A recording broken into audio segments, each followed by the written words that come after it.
In the wake of the Wisconsin spring election, a Superior voter claims they may have received the wrong ballot Tuesday.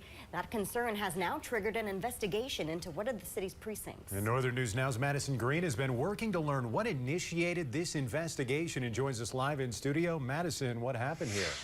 Dan and Briggs, according to the city clerk's office, they received a message from one of the candidates in the District 2 city council race between incumbent Jenny Van Sickle and Sarah Anderson Tuesday, sharing a voter's concern for this potential ballot misdistribution. The person allegedly claimed they received a District 4 ballot instead. As the votes stand, Anderson defeated Van Sickle with 53% of the vote.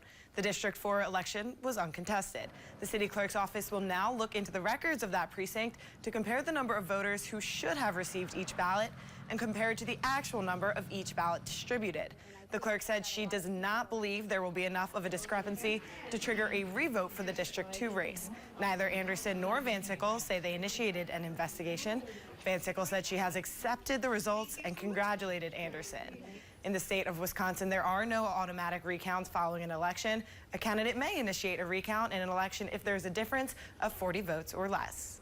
Okay, thank you, Madison. The clerk's office will work to complete its investigation before the election results are made official on Monday. We'll keep you updated.